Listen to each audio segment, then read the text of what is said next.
Hello, my Entrepreneurship Journey podcast family. I'm always so excited to link up with you here. Welcome to one of our episodes. Did you know you can become a supporter of the show? And how do you go about that? So on our website, mejpodcast.buzzsprout.com, hit support the show tab and you're good to go. Your contribution, no matter the size, makes a huge difference. Every little bit goes a long way in keeping this podcast alive and bringing engaging content, engaging guests that come to uplift us and share their stories with us. Thank you so much for being part of this journey. As a thank you, supporters can get a shout out on the podcast. However, if you do not prefer that, if you prefer for you to be private, by all means, I will be able to see that is you if you hit that support the show tab, and I can engage with you privately via email. Thank you so much for being part of this journey.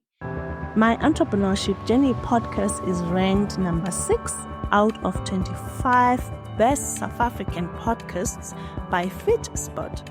As you know, this ranking is based from thousands of podcasts on the web and is ranked by relevancy and other parameters. And this is happening all thanks to you. So let's keep going. This is my Entrepreneurship Journey podcast. I'm Difuo, your host, and welcome. Eyitemi Popo is a Forbes-listed social entrepreneur and founder of Girls Trip Tours by Iranti, an alternative tourism economy led by women that will change the way people travel Africa. A bi-continental expat living between Canada and Kenya, Temi draws on her global experiences, having lived in 7 countries and visited over 30. She is passionate about empowering women to thrive financially and personally while embracing rest, balance, and joy. Eyitemi is a seasoned entrepreneur with over a decade of experience as a solo founder. She previously co-founded Africa's first data science academy for women and led developer-focused strategies at Mozilla, where she developed AI transparency best practices. Her work has been featured in National Geographic, AfroTech, and talks at Google. Currently based in Nairobi, Temi advocates for designing a soft life rooted in wellness and financial independence. She also teaches first-time founders to scale efficiently through her co-founder for Hire program. Temi, thank you. Welcome to my Entrepreneurship Journey podcast. I'm happy to have you here to share your journey with us. Welcome. Thank you. I'm so happy to be here. I would like us to delve into your childhood, way back, looking back. How was that like? Do you think as a young girl, you always knew that you would one day want to start a business or start something your own, something new? So my childhood was really magical. Like, that's how I would describe it. I grew up in New York City. So even though I was born in Lagos, Nigeria, my first memories are of New York. We moved when I was 3, and I was raised by a single mom, but she did everything to make sure that we had more than we ever dreamed of. So, like, Christmases were always magical, lots of presents under the tree. We would bake cookies for Santa and leave milk. I would get, money when a tooth fell out from the tooth fairy. She gave us like a full childhood. And so, I just grew up with a lot of strong women around me. And even though while we were in New York, my mom had a 9-to-5 job. When we moved back to Nigeria, for high school, she became a business owner, and that really inspired me. So it made me want to create my own reality like she did. And so I think it was when we moved back to Nigeria and I kind of saw the hustle of Lagos, and I saw all these people around me. Like, I had uncles that owned banks and, movie theaters and television and radio, and I just saw the potential of like owning your own business and kind of being in control of your destiny, which was very different to how I grew up in New York, where it was more about like getting a quote unquote dream job. So indeed, environment can somehow help in seeing things in a different perspective. 100%. Mm.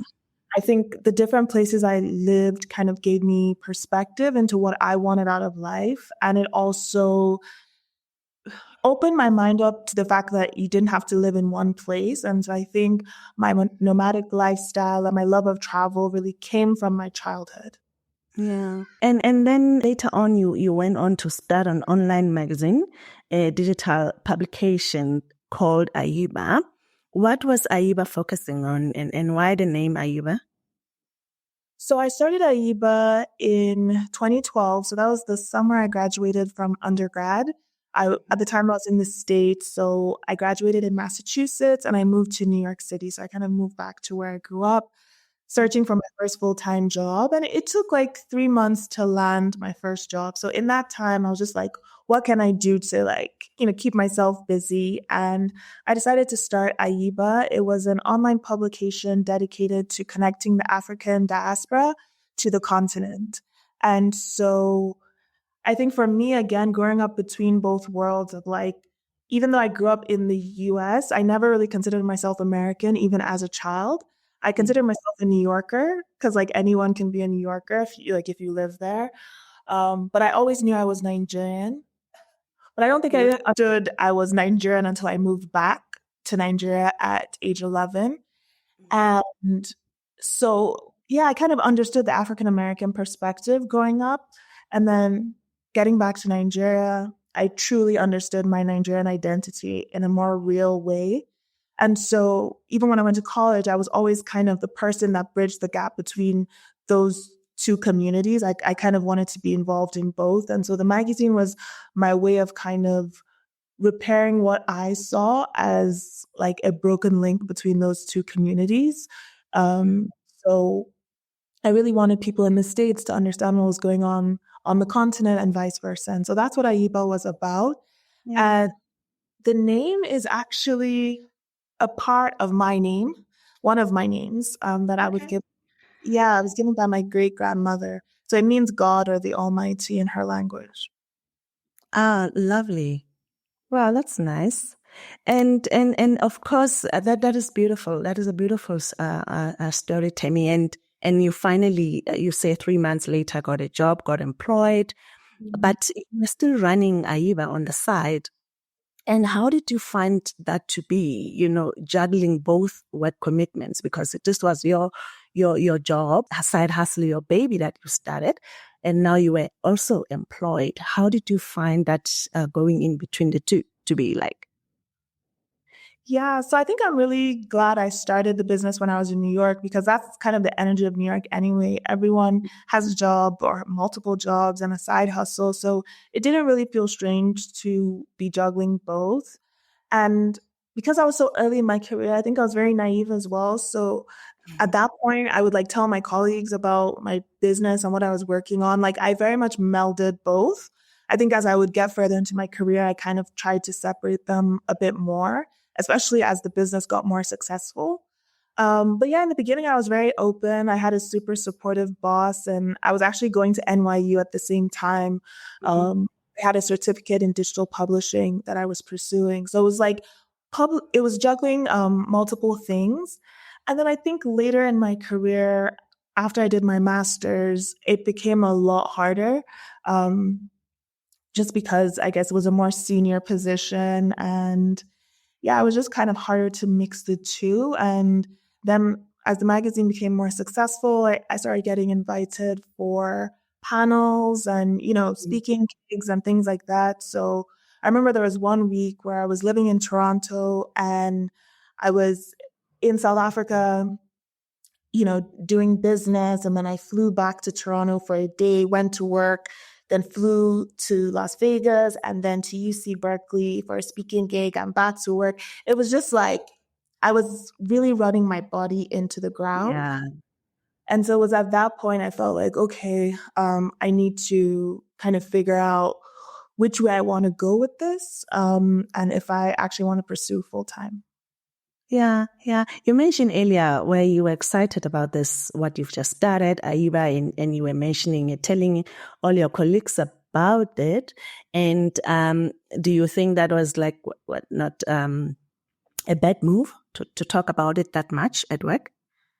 No, I don't think it's a bad move to talk about it at work. It shouldn't be, but I think early in my career, and I think also environment matters. I think in New York, like no one really cared. You know what I mean? Yeah. Like they either didn't care or they were supportive, right? But I think later, like when I moved to Toronto, when I moved to Canada in general, I think Canada and the US are very different in their approach to just excellence. Like Americans think they're excellent, right? And Canadians are more modest in everything that they do. And so the American energy or even the Nigerian energy, which has a lot of bravado as well, that I was bringing to just being proud of what I was doing outside of work, I don't think was as appreciated in Canada. And so that's when I started to just like dial back how much I shared on LinkedIn and things like that. Like if I won an award or, you know, I was asked to be a keynote, I wouldn't necessarily not just share at work, but I wouldn't even post it on LinkedIn because I didn't want my colleagues to see. Yeah. I see. It's so important because, culture, when you go to a different environment, the culture there could be totally different and receive things differently from the previous one. And I guess we learn by doing. Sometimes we learn the hard way. Sometimes, you just do your research before going, hey, these are people here in South Africa like this. Okay, so I have to adjust. But it's quite important what you've just But I mentioned. don't think you should adjust. If I had to do it again, I think I would have been louder even in Canada. Yeah. Even despite, certain colleagues not appreciating it, because at the end of the day, like we're peers. So I don't really care if you approve of what I do outside of work or you try to belittle it or you know what I mean? Like Yeah. you don't pay my bills and this side hustle does. So I wish I had just like kept doing what I was doing. I had a supportive boss in Canada as well, but he had worked in the States. So I think he understood me a lot more. So yeah, if you feel like as long as you're a manager, and even if they don't, I would advise people to not really care because 9 to 5 is not going to make you rich. And it's only, at least for me and anybody else who wants to pursue entrepreneurship full time, it's a stepping stone to save money, to learn skills. It's not where you want to end up. And so don't let people who don't see your vision bring you down, regardless of culture. Awesome. Thank you. Thank you for that. And mentioning the 9 to 5, that isn't going to make you rich anyway. I read a blog where you wrote about your work with Aiba. You wrote that a side hustle work was still bringing in a side hustle revenue. I found that so profound if you really think about it. Can we unpack that? Yeah, so I think at that time it was just like I was putting part-time hours into my side hustles. And of course, you can't make a full-time income on part-time hours. So I really had to reevaluate what I was doing, especially for people who are working, abroad. I think Europe, North America, it's pretty similar with the tax structure, right? You're very heavily taxed as an employee. But then businesses are taxed a lot less. So if you really think about the number of hours you have to put into, getting the same amount of revenue in your business that you earn in your salary, you can go a lot further with business. And so for me, I kind of had to shift my mindset to just appreciate my time a lot more and say like, I don't have to work 40 hours a week every week for almost the entire year to earn a decent income. I'm a smart person. I'm resourceful. I've built a network. I've built, a reputation, and I can think of new ways to make money that don't depend on my time. And so that's what I really transitioned into doing. Temi, that is so encouraging. Thank you for highlighting that. And nonetheless, you then pivoted to from AIBA to Girls Trip Tours. Take us through that transition of how the idea came about and what exactly is Girls Trip Tours. So initially, I had the magazine, like I said, and the idea was to connect the African community to the diasporan community. And I was doing this through content, through articles, through videos, through storytelling. But at the same time, there wasn't that tangible connection.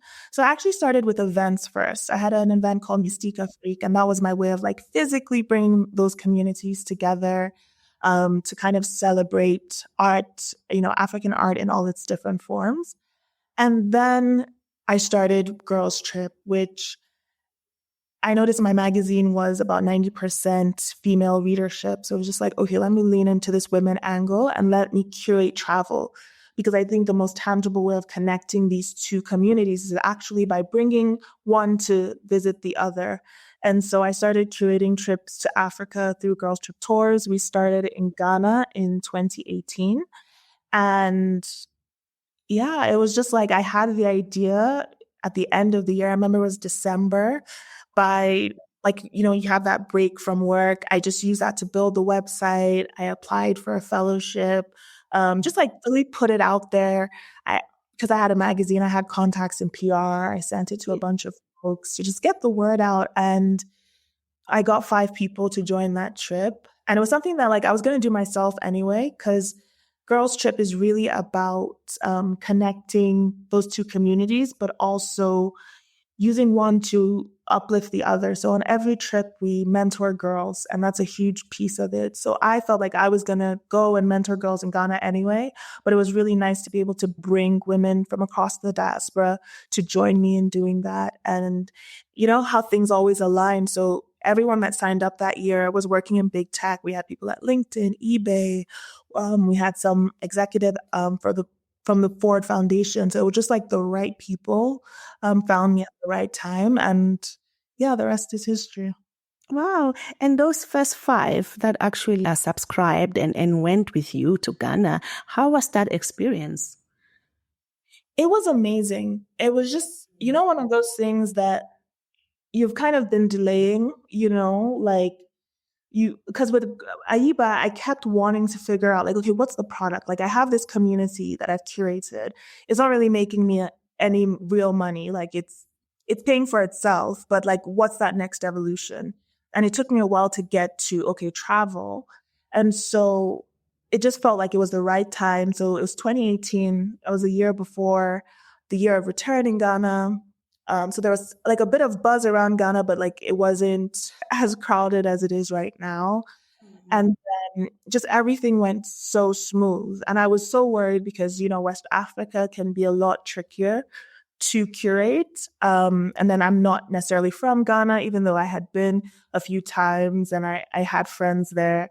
But yeah, everything just came together and it was like a really seamless experience. And most importantly, the takeaway, I saw the transformation in the women that came on the trip. One of the actually youngest participants we've ever had, she came on the trip right after she graduated from Yale and she was studying computer science. And I remember on the trip, I had introduced her to a friend of mine who had just been on the cover of Forbes Africa. And so during that dinner, I was talking to my friend and she was just listening, quietly. But then the next morning, she told me, oh, by the way, like I've been working on an app for the past year or so. And after the conversation last night, I decided to launch the app. So I was just like really proud of her. But fast forward, she actually became the youngest Black woman to raise over $1 million venture capital with the evolution of that app that she launched on our Ghana trip. And she has an incredibly successful startup. She sold products to Google. She's just doing amazing work. And it's just so funny to think back to that moment where because of, being around African ingenuity, looking at African entrepreneurs who were doing incredible things who looked like her, right? she was able to push away the imposter syndrome and launch her app. And I marvel at her journey every time. Wow, Temi, that is amazing. You're doing amazing work. And you dubbed Girls Trip Tours as I likened it to the sisterhood of travel in pants, but with less soul searching and more self actualization. I can attest to this because I attended one of your tours last year, an event and a time that I do not regret, and a time that I will never forget, and connected with some of the amazing people that were there with you. I thank you for that. And for someone listening in now thinking, this is amazing. Can we give them a hint of what these interactions are like? Yeah, so with Girls Trip, my goal really is to create experiences that leave a lasting imprint on the soul, something you'll feel long after all the details of the day fade. So I really chase that feeling, giving people a certain feeling, something intangible that they'll remember. And the idea is just to explore the African continent. So you caught me in Johannesburg, in the cradle of humankind, but we do trips across the continent. We're operational in 6 different African countries. But everywhere we go, it's really about centering African women in how we tell the story through travel. We honor the history, the culture, and the contributions that African women have brought to society. And more than that, I just really want every woman that's on the trip, regardless of their background, their age, or their culture, to really feel seen, understood, and respected through how I curate experiences. And so each trip is really designed to be a safe space for Black women, a place where they can exhale, they can rest and reset, knowing that they're in a community that really prioritizes their well-being, you know. Yeah, no, that's amazing. And what is the next girls trip tours happening? What's in the calendar that is still available for anyone listening in now to join? Yeah, so the next girls trip is to Kenya, which is where I'm currently based. So I'm based in Nairobi. And I've really built a beautiful life here in Nairobi. And so I kind of want my community to come in and see what's possible outside of the US. And I feel like a lot of people are leaving the US right now in this moment, but they're going to Europe, they're going to Latin America. And yeah, some are coming to Africa. So I just want Nairobi to be on their radar as an option. So I'm hosting the Legacy Retreat, and we're going to 3 different cities in Kenya to kind of give them a full perspective of okay, this is what city life is. And then if you want to live, a bit, in nature by a lake, you could do that. If you want to live on the Indian Ocean by the coast, you can do that as well. So while we're here, they'll tour properties, they'll, understand the rental market. And Kenya just launched a digital nomad visa. So it's just a moment that, they can figure out if, living in Africa, living in Kenya is something they're interested in, and also kind of understand what it's like to start a business in Africa. There's so much money to be made on the continent. There's so much potential.